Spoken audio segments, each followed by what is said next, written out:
शुरुआत करते हैं बिहार की राजनीति से। बड़ी खबर सामने आ रही है। दरअसल बिहार विधान परिषद की खाली हो रही 9 सीटों के लिए चुनाव की घोषणा कर दी गई है। इन सीटों पर 18 जून को वोटिंग होगी। गौर से सुनिए, लेकिन यहां ध्यान देने वाली बात है कि यह चुनाव आम चुनाव जैसा नहीं होगा, क्योंकि यह विधान परिषद का चुनाव है, इसलिए इसमें आम जनता वोट नहीं डालेगी। जी हां, इन सीटों पर सिर्फ बिहार विधानसभा के निर्वाचित विधायक ही मतदान करेंगे। तो बड़ी खबर बता रहे हैं आपको, जिस तरीके से चुनाव होगा। दरअसल विधान परिषद की 9 सीटें खाली हो रही है, वही एक सीट पर उपचुनाव होना, यानी कुल मिलाकर बात करें तो 10 सीटों पर चुनाव कराया जाएगा। इस वक्त की बड़ी खबर। अब इसी चुनाव को लेकर एनडीए के अंदर सीटों का बंटवारा भी लगभग तय माना जा रहा है। देखिए क्या कुछ होगा।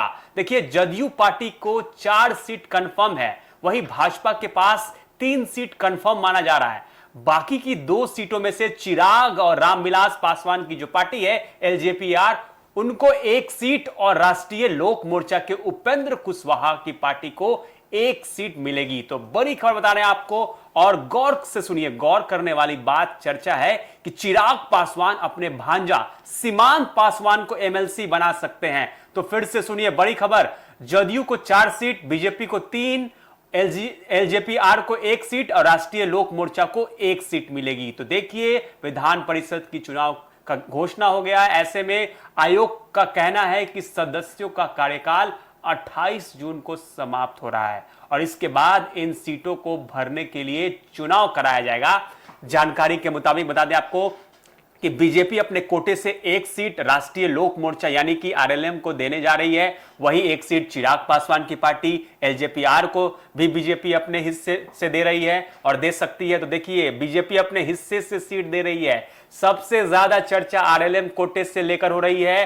कहा जा रहा है कि उपेंद्र कुशवाहा के बेटे और पंचायती राज मंत्री दीपक प्रकाश जो पहले थे और विधान परिषद जाना उनका लगभग तय माना जा रहा है। अगर ऐसा होता है तो एनडीए में उपेंद्र कुशवाहा की ताकत और बढ़ सकती है। तो देखिए, वही दूसरी तरफ एलजेपीआर को मिलने वाली सीट को लेकर भी राजनीतिक गलियारों में चर्चाएं तेज हो गई है। सबसे ऊपर नाम चल रहा है चिराग पासवान के भांजे सीमांत मृणाल का। देखिए, सीमांत मृणाल फिलहाल पार्टी के युवा विंग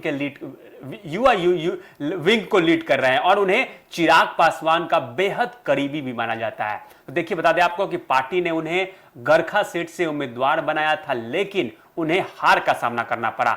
लेकिन अब देखिए, अब माना जा रहा है कि पार्टी उन्हें विधान परिषद भेजकर बड़ा राजनीतिक संदेश दे सकती है। तो देखिए, बड़ी खबर बता रहे हैं आपको, हालांकि सिर्फ सीमांत मृणाल ही नहीं बल्कि चिराग पासवान के करीबी वेद प्रकाश पांडे और पार्टी के सीनियर नेता, जी हां, पार्टी के सीनियर नेता हुलास पांडे के नाम पर भी चर्चा चल रही है। ऐसे में अब देखना दिलचस्प होगा कि क्या आखिर चिराग पासवान किस चेहरे पर भरोसा जताते हैं।